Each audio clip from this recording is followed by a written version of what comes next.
প্রধান উপদেষ্টার সঙ্গে বিএনপির বৈঠক, যোগ দিয়েছেন মির্জা ফখরুলের নেতৃত্বে হাফিজউদ্দিন ও সালাউদ্দিন।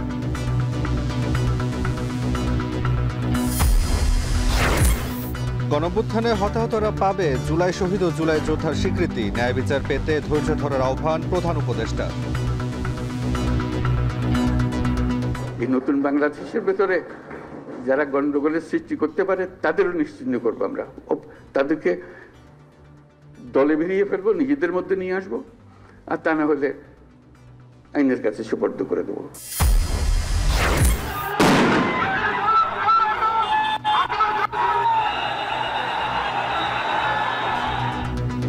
শাহবাগের শিক্ষক নিয়োগের দাবিতে আন্দোলনে পুলিশের টিয়ারশেল, লাঠিচার্জ। মালিক শ্রমিক অসন্তোষে কয়েকটি রুটে বাস চলাচল বন্ধ।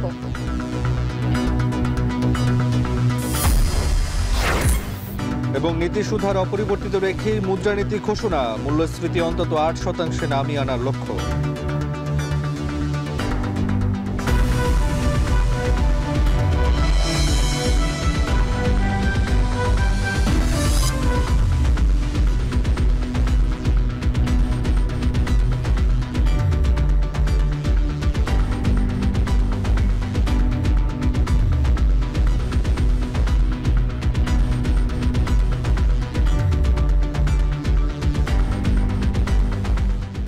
শুনছিলেন শিরোনাম। স্বাগত জানাচ্ছি শান্ত বাজারে। পুরো আয়োজন আপনাদের সঙ্গে আছি আমি তাসওয়ার নাফি এবং আমি ইসরাত মুক্তি।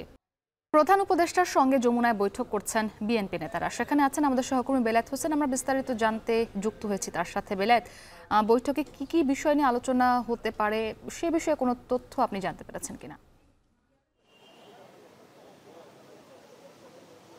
মুক্তি, প্রায় 1 ঘন্টা ধরে বৈঠক চলছে। আর যেটি আপনি জানতে চাচ্ছিলেন যে আসলে কি বিষয় নিয়ে আলোচনা হচ্ছে, এটি বিএনপির দলীয় সূত্র মারফত আমরা যতটুকু জানতে পেরেছি, তারা মূলত একটি এজেন্ডা নিয়েই এই প্রধান উপদেষ্টার বাসভবনে তারা এসেছেন, সেটি হচ্ছে নির্বাচন।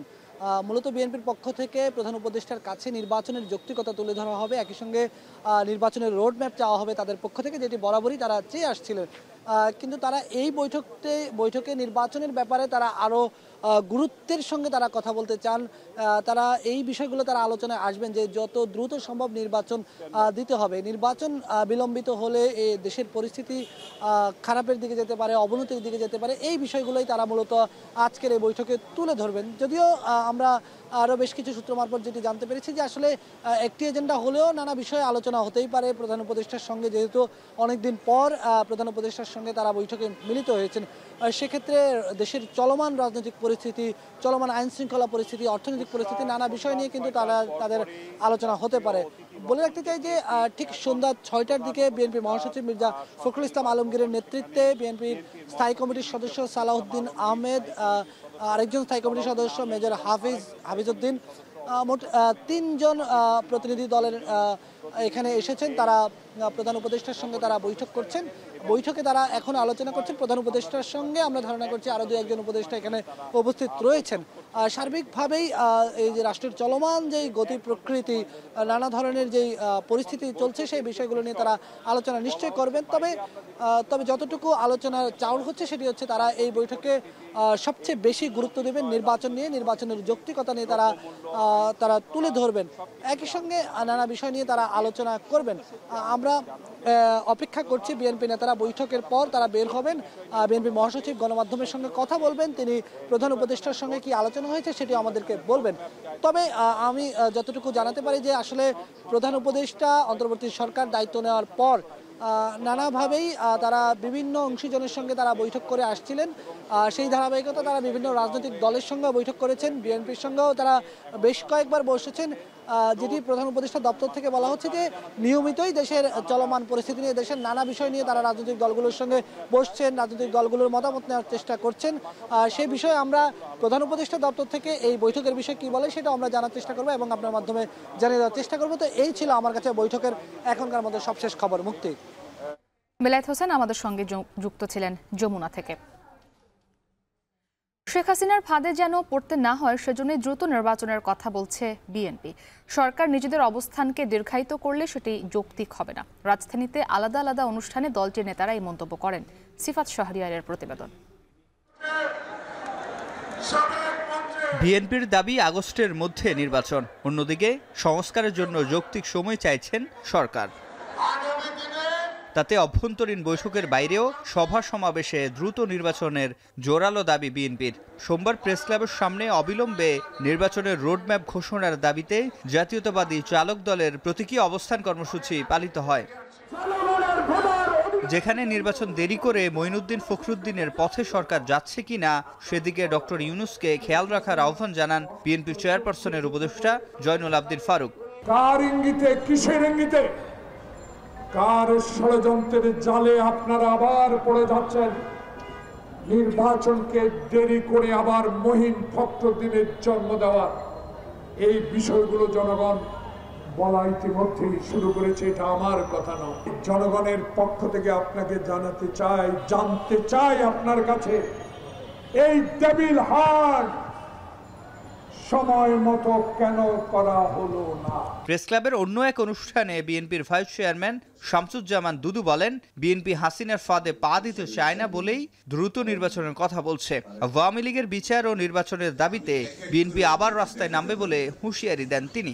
যত অপকর্ম বাংলাদেশে হয়েছে তা শেখ মুজিবের শাসনকালে এবং শেখ হাসিনার শাসনকালে। শেখ মুজিবের শাসনকালটা যেমন রক্ষী বাহিনী তৈরি করা, 40,000-এর ঊর্ধ্বে বিরোধী দলের নেতাকর্মীকে হত্যা করা। এদিকে দুপুরে এক গোল টেবিল বৈঠকে বিএনপির স্থায়ী কমিটির সদস্য আব্দুল মঈন খান বলেন, সরকারের নিজেদের অবস্থানকে দীর্ঘায়িত করলে সেটি যৌক্তিক হবে না। এই সরকার যদি তাদের অবস্থানকে দীর্ঘায়িত করে সেটা যৌক্তিক হবে না।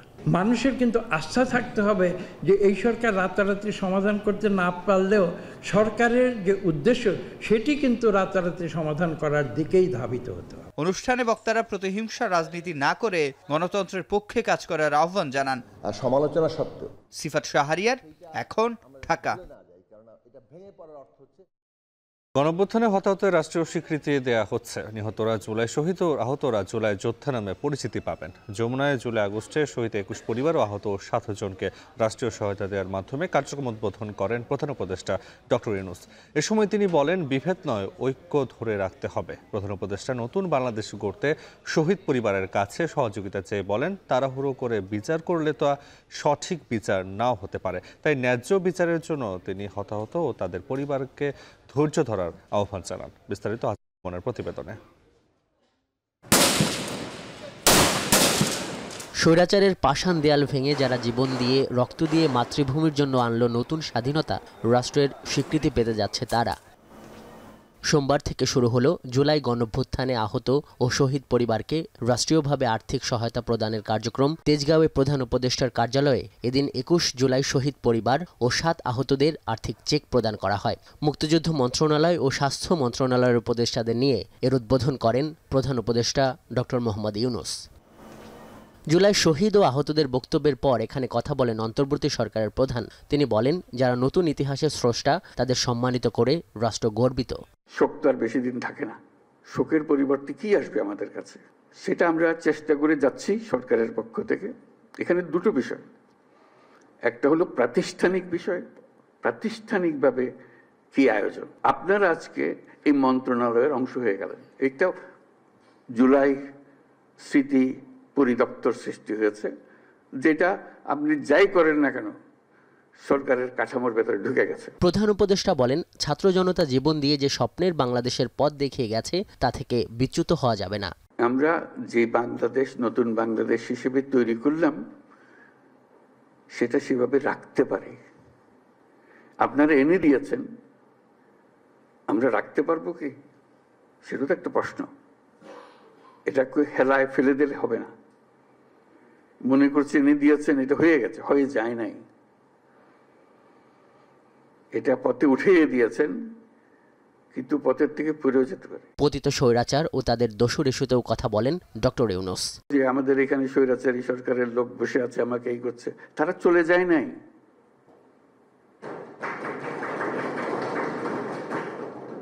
তোমরা বলছো যে তার সরকারে আছে, আমি বলছি তোমার গ্রামেও আছে। শুধু সরকারকে দেখি আমি চলে গেলাম, ওই সরকারে আছে, তারা কিছু করতে পারতেছে না। তোমার গ্রামে আছে, তুমি কিছু করতে পারতেছো? তুমি তো দুঃখ করতে এসছো আজকে, কাজেই সেই তেজ আসতে হবে না, এদেরকে জায়গা দেবো না আমরা কোথাও। তিনি আরো বলেন, গুম খুনসহ সকল হত্যাকাণ্ডের বিচার হবে, কিন্তু বিচার তাৎক্ষণিকভাবে করতে গেলে অবিচার হয়ে যায়। এজন্য সবাইকে ধৈর্য ধরার আহ্বান জানান তিনি। নতুন বাংলাদেশ করে ফেলেছো, এই নতুন বাংলাদেশের ভেতরে যারা গন্ডগোলের সৃষ্টি করতে পারে তাদেরও নিশ্চিহ্ন করবো আমরা, তাদেরকে দলে বেরিয়ে ফেলবো, নিজেদের মধ্যে নিয়ে আসবো, আর তা না হলে আইনের কাছে সুপর্দ করে দেবো। ছাত্র জনতার গণঅভ্যুত্থানে শহীদদের জুলাই শহীদ, আহতদের যোদ্ধা স্বীকৃতি ও পরিচয়পত্র দেওয়ার বিষয়ে সরকার কাজ করছে, এই অনুষ্ঠান থেকে জানানো হয়। নতুন বাংলাদেশ করে আজহার লিমন, এখন, ঢাকা। সরকারি প্রাথমিক বিদ্যালয়ের জন্য সুপারিশপ্রাপ্ত হয়েও হাইকোর্টের রায়ে বাতিল হওয়া ৬,০০০ প্রার্থী নিয়োগের দাবিতে রাজধানীর শাহবাগে আন্দোলন করছে। একই সঙ্গে আন্দোলনে নেমেছে বেসরকারি শিক্ষা প্রতিষ্ঠানে চাকরি প্রত্যাশী এনটিআরসি নিবন্ধিতরা। সড়ক অবরোধ করলে আন্দোলনকারীদের ছত্রভঙ্গ করতে টিয়ারশেল, জলকামান, সাউন্ড গ্রেনেড ব্যবহার করে পুলিশ। করা হয় লাঠিচার্জও। জাহিদ হাসানের প্রতিবেদন।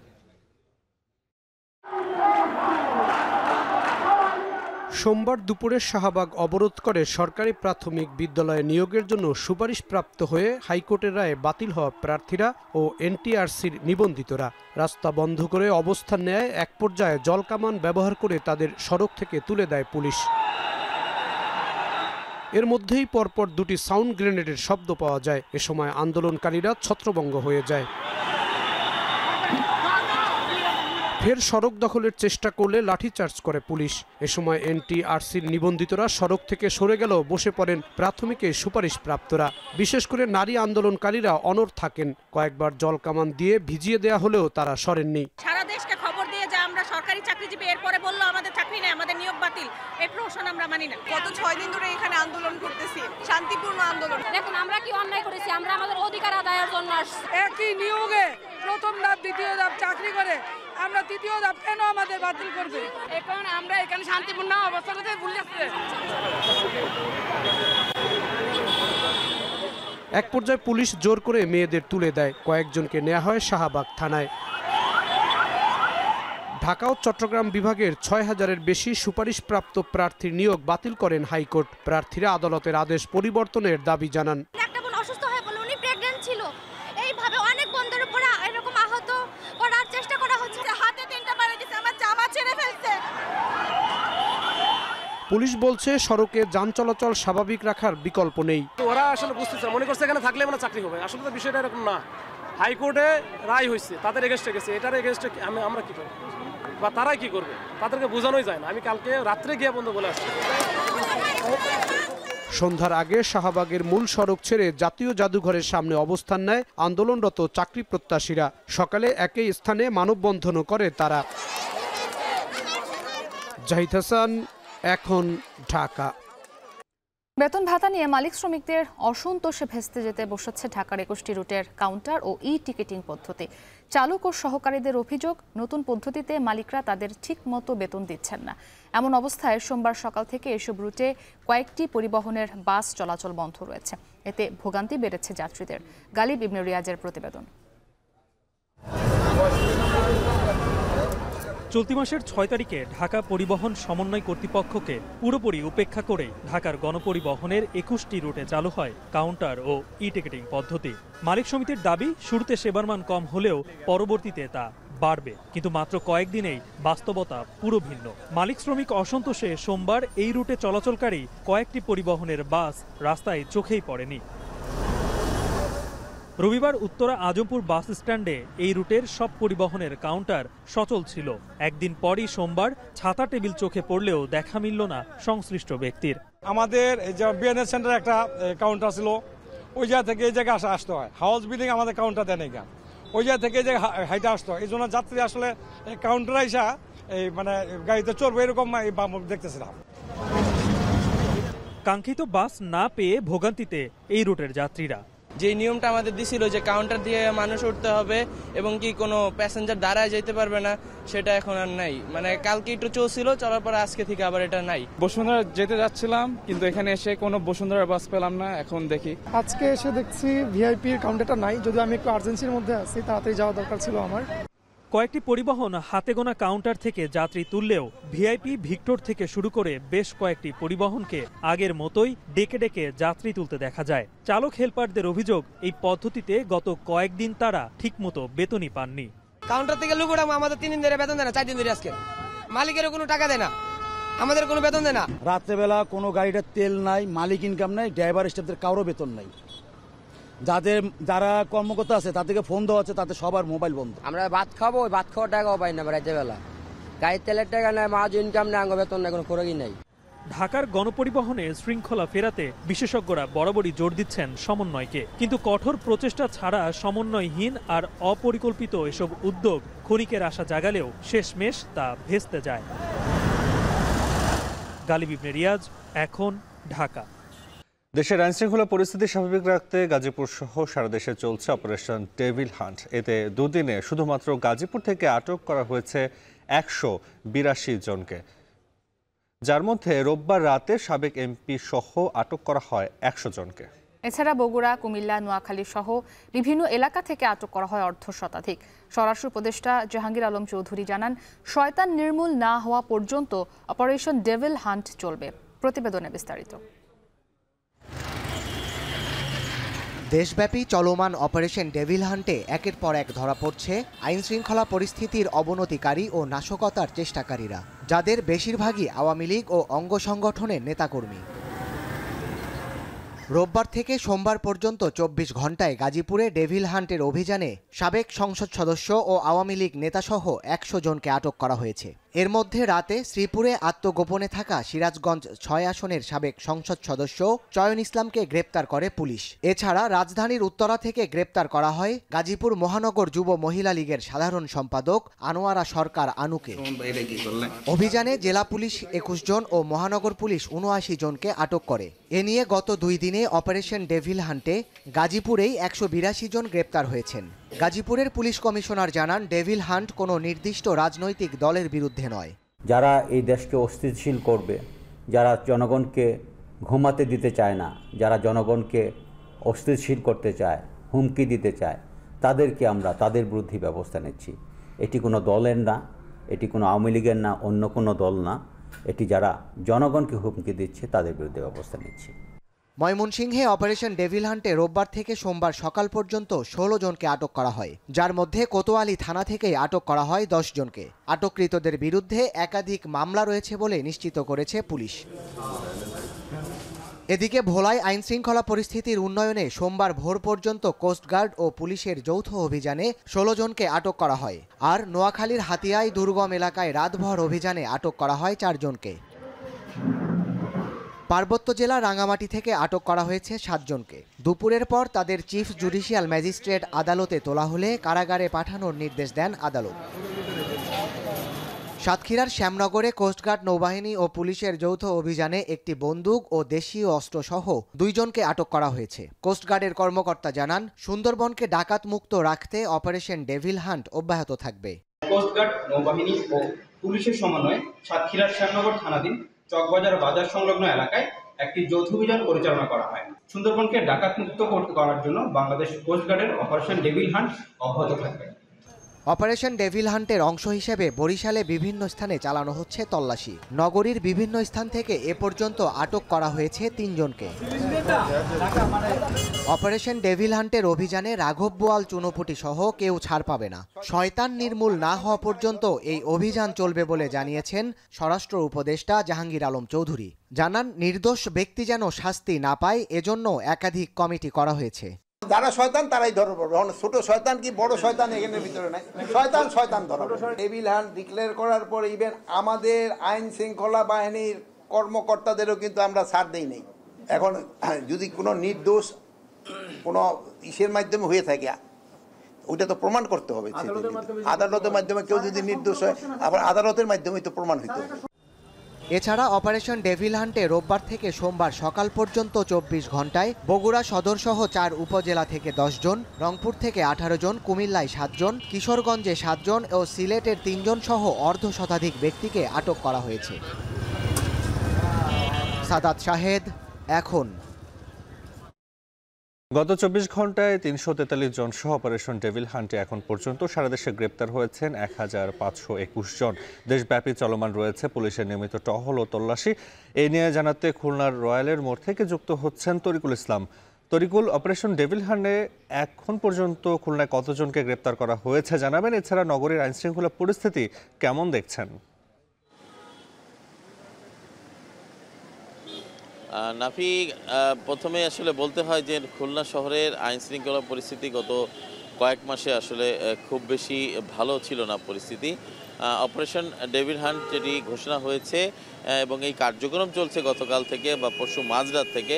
এই কার্যক্রমের আওতায় এখনও পর্যন্ত 2 জনকে আমরা দেখেছি আটক করা হয়েছে এবং সেক্ষেত্রে তাদেরকে আদালতে সোপর্দ করা হয়েছে। এর মধ্যে এটি খুলনার বটিয়াঘাটা উপজেলার কোয়ে বাজার এলাকা থেকে একজনকে আটক করা হয়েছে। সে তালিকাভুক্ত সন্ত্রাসী এবং সেখানে তার কাছ থেকে অবৈধ অস্ত্র, বিদেশি অস্ত্র উদ্ধার করা হয়েছে, গুলি, এছাড়া বিভিন্ন ধরনের ধারালো অস্ত্রগুলো উদ্ধার করা হয়েছে বলে আমরা পুলিশ সূত্রে জানতে পেরেছি। পাশাপাশি বিকাল দিকে একজনকে আটক করা হয়েছে, কিশোর গ্যাংয়ের এক সদস্যকে।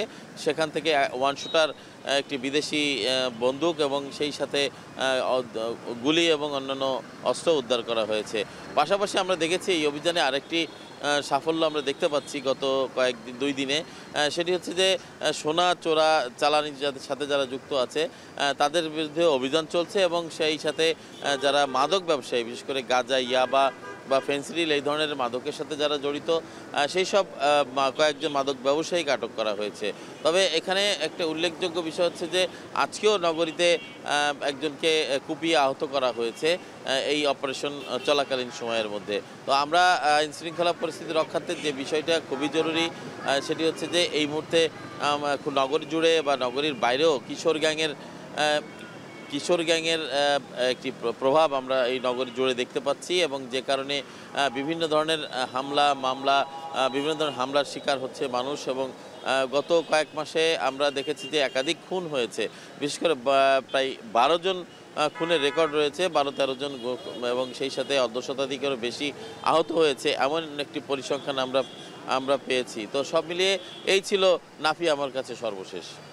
বৈষম্য বিরোধী ছাত্র আন্দোলন আয়োজিত জুলাই গণঅভ্যুত্থানে ঢাকা বিশ্ববিদ্যালয়ের আহত শিক্ষার্থীদের সম্মাননা দেয়া হচ্ছে। সেখানে কথা বলছেন বৈষম্য বিরোধী ছাত্র আন্দোলনের মুখ্য সংগঠক সার্জিস আলম। আমরা সরাসরি যুক্ত হচ্ছি সেখানে। দিয়ে ঢুকছিল গেট দিয়ে, আমরা দেখছিলাম সামিনা লুৎফা ম্যাম, তানজিম স্যার সহ আরো 5-6 জন শিক্ষক সেখানে গেটে দাঁড়িয়ে আছেন তার শিক্ষার্থীদের সেখান থেকে মুক্ত করার জন্য।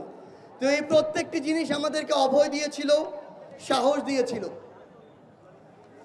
আমরা আমাদের জায়গা থেকে শ্রদ্ধা করে আমাদের সেই সম্মানিত শিক্ষকদেরকে আজকে স্মরণ করতে চাই। আমরা শুধু একটি জিনিস অনুরোধ করি বিশ্ববিদ্যালয় প্রশাসনকে, যুগের পর যুগ পেরিয়ে গিয়েছে, এই প্রথম ঢাকা বিশ্ববিদ্যালয়ের শিক্ষার্থীরা প্রথম বর্ষে কোনো দালালি তোষামোদি না করে লিগালি সিট পাচ্ছে। এই যে ধারা এটা যেন অব্যাহত থাকে, কারণ এটা হচ্ছে নষ্টের গোড়া। এখান থেকে আবারও দালালি তোষামোদি শুরু হবে। এই ধারা অব্যাহত যেন থাকে, সিটগুলো যেন লিগালি পায়, বিশ্ববিদ্যালয় প্রশাসন যেমন সজাগ থাকবে, আমার সামনে থাকা আমার যোদ্ধারা যেন সজাগ থাকে। আরেকটি অনুরোধ করব সবশেষে, সেটি হচ্ছে স্বরাষ্ট্র মন্ত্রণালয় এবং অন্তর্বর্তীকালীন সরকার অপারেশন ডেভিল হান্ট চালু করেছে। ডেভিল শুধুমাত্র ছাত্রলীগ, যুবলীগ, আওয়ামী লীগের ব্যানারে ছিল না, এখনো নেই। ওই কার্যক্রম যদি বর্তমানে রাজনীতি করছে এমন কোন রাজনৈতিক দলের কোন কর্মী করে, তাকেও ডেভিল হিসেবে গণ্য করে গ্রেফতার করতে হবে। সেই কার্যক্রম যদি সমন্বয়কের নাম ব্যবহার করে কেউ করে, তাকেও গ্রেফতার করতে হবে। বাংলাদেশ থেকে স্বাধীনতা পরবর্তী সময়ে সকল ডেভিলের বিরুদ্ধে যথাযথ আইনানুগ ব্যবস্থা গ্রহণ করতে হবে, যেন রক্ত আর জীবনের বিনিময়ে অর্জিত এই নতুন স্বাধীনতা, এই নতুন জুলাই স্পিরিট কখনো বৃথা না যায়। আপনাদের সাথে আবারও আমাদের দেখা হবে সংগ্রামের রাজপথে অথবা বিজয়ে। বিশ্বাস করি ঢাকা বিশ্ববিদ্যালয় সেদিনও নেতৃত্বের সামনে সারিতে থাকবে। ইনকিলাব জিন্দাবাদ। ঢাকা বিশ্ববিদ্যালয়ের কথা বলছিলেন সার্জিস আলম, আমরা তখন সরাসরি যুক্ত ছিলাম সেখানে। নীতি সুধার 10% রেখেই নতুন মুদ্রানীতি ঘোষণা করল কেন্দ্রীয় ব্যাংক।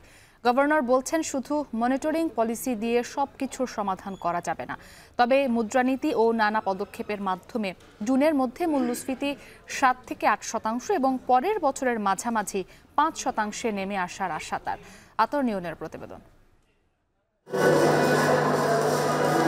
15 বছরের স্বৈরাচারী শাসনামলে ব্যাংক ও আর্থিক খাত থেকে 28 লাখ কোটি টাকা লুটপাট ও পাচার করেছে আওয়ামী সরকার ও তার সহযোগীরা। এর মধ্যে ইসলামী ব্যাংক সহ 10টিরও বেশি ব্যাংক প্রত্যক্ষভাবে ধ্বংস করেছে এস আলম, নজরুল ইসলাম মজুমদার ও সালমান এফ রহমানের মতো প্রভাবশালীরা। আর বেপরোয়া লুটপাটে পরোক্ষভাবে ক্ষতিগ্রস্ত হয়েছে অন্যান্য ব্যাংক। এতে তলানিতে ঠেকেছে বেশ কিছু ব্যাংকের তারল্য পরিস্থিতি। ফলে চাপ বেড়ে রেকর্ড মূল্যস্ফীতিতে কষ্ট বেড়েছে সাধারণ মানুষের। 5 আগস্ট হাসিনা সরকার পতনের পর ব্যাংক খাতের সংস্কার ও মূল্যস্ফীতি কমানোর মিশনে নামে অন্তর্বর্তী সরকার ও নতুন গভর্নর।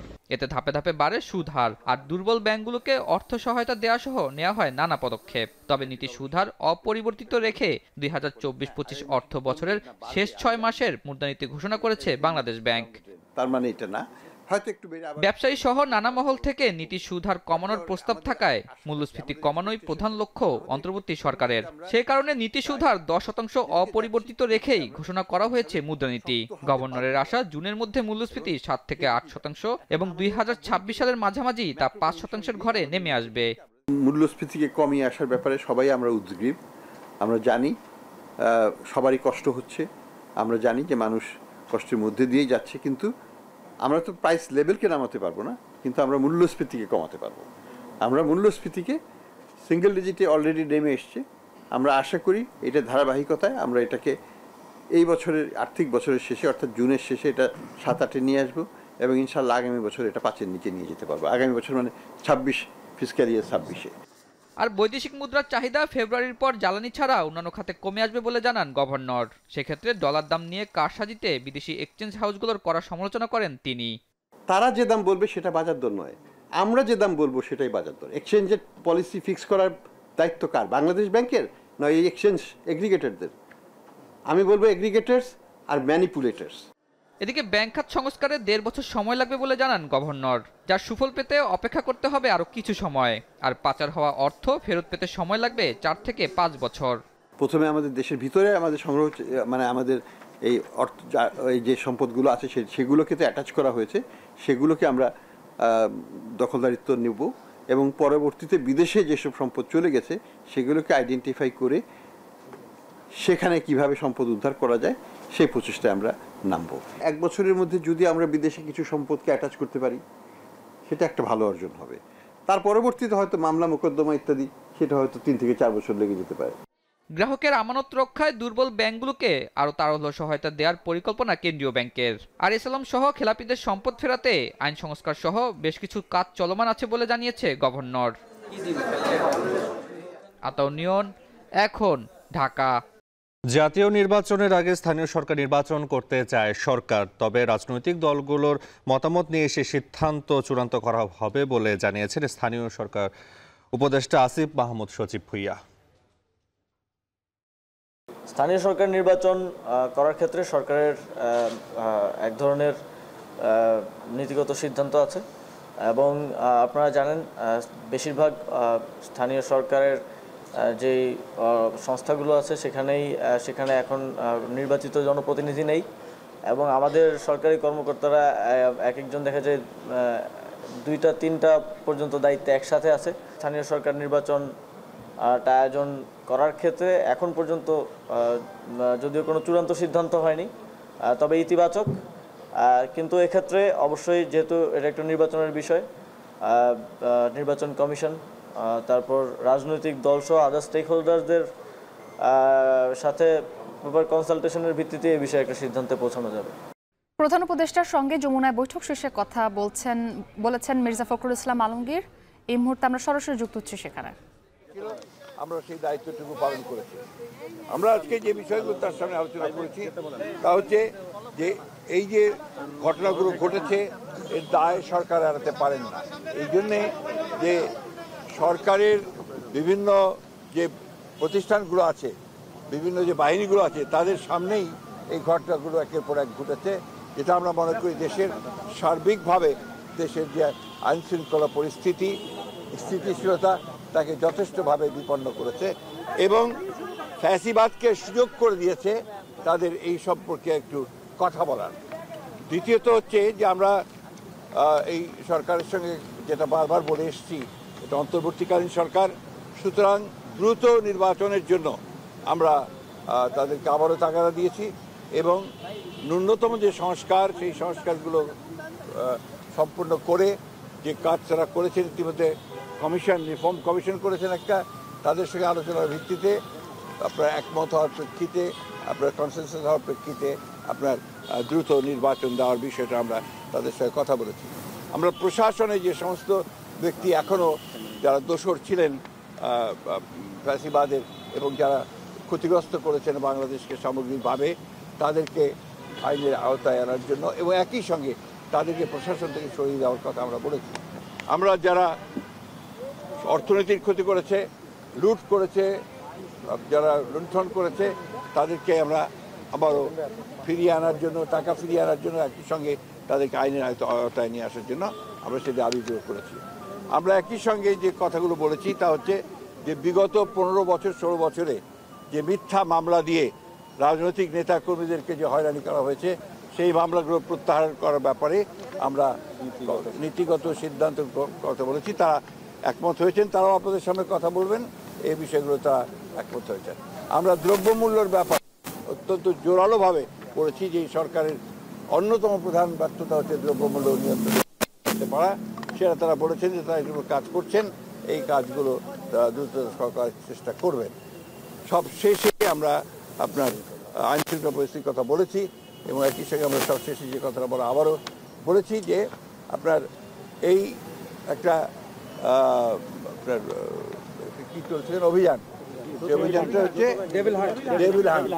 আমরা অতীতেও অনেক অভিযান দেখেছি, সেই ধরনের কোনো পুনরাবৃত্তি যেন না হয়, অর্থাৎ কোনো ইনোসেন্ট মানুষ যারা আপনার যেন না হয় এবং এটা নিয়ে আবার যেন কোনো রকমের সমস্যা তৈরি করা না হয়, এই কথাগুলো আমরা অত্যন্ত জোরের সঙ্গে বলেছি। প্রধান উপদেষ্টা এবং তার সঙ্গে যারা ছিলেন তারা আমাদেরকে আশ্বস্ত করেছেন যে অতি দ্রুত তারা নির্বাচনের ব্যবস্থা করছেন এবং তিনি বলেওছেন যে ডিসেম্বরের মধ্যে তিনি নির্বাচনের ব্যবস্থা করে তারা কাজ করছেন। আমরা আশা করব যে জনগণের আশা যেটা আছে, প্রত্যাশা আছে যে অতি দ্রুত এবং একটা রোড ম্যাপ ঘোষণা করবেন তিনি, সেটার মধ্যে দিয়ে আমরা ডিসেম্বরের মধ্যেই নির্বাচন সম্পন্ন হবে বলে আমরা প্রত্যাশা করছি, জনগণও প্রত্যাশা করছে। এবং সেই সঙ্গেই আমরা যেটা বিশ্বাস করি যে গণতান্ত্রিক সরকারের যে আপনার ট্রানজিশন হবে গণতান্ত্রিক ব্যবস্থায়, সেটা অনেক সহজ হয়ে যাবে যদি আপনার একটা নির্বাচন অনুষ্ঠিত হয়। অনেক ধন্যবাদ। আমি আপনাদেরকে এটা দিয়ে যাবো। সেটা হচ্ছে যে উপদেষ্টা আজকে একজন উপদেষ্টা বলেছেন যে জাতীয় নির্বাচনের আগে স্থানীয় নির্বাচনের বিষয়ে নীতিগত সিদ্ধান্ত তারা নিয়েছেন, আলাপ আলোচনা করে পরবর্তী আমরা স্থানীয় সরকারের ব্যাপারে কোনো মতেই একমত হব না। আমরা খুব পরিষ্কার করে আগেও বলেছি, এখনো বলছি যে জাতীয় সরকারের আগে কোনো নির্বাচন হবে না। এটা ওনারা ঠিক করবেন, তবে ওনারা সম্ভব 15 তারিখের মধ্যেই ওনারা কিছু একটা বলতে যাবেন। ধন্যবাদ। এটা দিলে আর লাগবে না।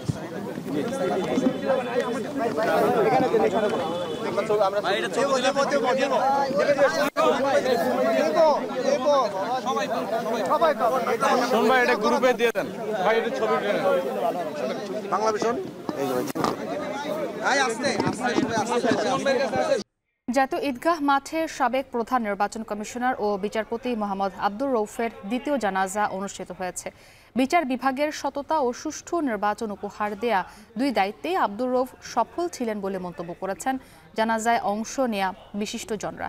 সাবেক এইসিএসির জানাজায় উপস্থিত ছিলেন ভারপ্রাপ্ত প্রধান বিচারপতি মোহাম্মদ আশফাকুল ইসলাম, প্রধান নির্বাচন কমিশনার এএমএম নাসির উদ্দিন, আইন উপদেষ্টা ডক্টর আসিফ নজরুল ও গণপূর্ত উপদেষ্টা আদিলুর রহমান খান। এছাড়া attorney general Mohammad Asaduzzaman, chief prosecutor Mohammad Tajul Islam সহ আপিল ও হাইকোর্ট বিভাগের বিচারপতিরা উপস্থিত উপস্থিত ছিলেন। জামায়াতে ইসলামীর পক্ষে জানাজায় অংশ নেন দলটির সহকারী সেক্রেটারি জেনারেল এহসানুল মাহবুব জোবায়ের। গত 9 ফেব্রুয়ারি রাজধানীর একটি বেসরকারি হাসপাতালে চিকিৎসাধীন অবস্থায় শেষ নিঃশ্বাস ত্যাগ করেন এই বিচারপতি। মৃত্যুকালে তার বয়স হয়েছিল 92 বছর।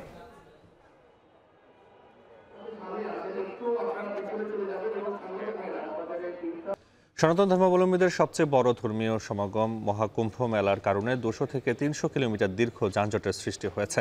উত্তরপ্রদেশের প্রয়াগরাজে লাখ লাখ ভক্ত অনুরাগীরা আসতে থাকায় সেখানে ভয়াবহ যানজট দেখা দেয়। বিভিন্ন গণমাধ্যমে প্রকাশিত ছবিতে দেখা গেছে প্রয়াগরাজ পর্যন্ত রাস্তায় হাজার হাজার যানবাহন স্থবির হয়ে আছে। বসন্ত পঞ্চমীর পবিত্র স্নানের পর ধারণা করা হয়েছিল ভিড় কমবে, কিন্তু দেখা গেছে উল্টো চিত্র।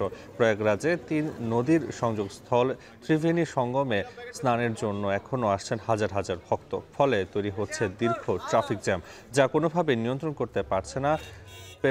প্রয়াগরাজ অভিমুখে যানবাহন প্রবেশ বন্ধ করে দিয়েছে মধ্যপ্রদেশ পুলিশ।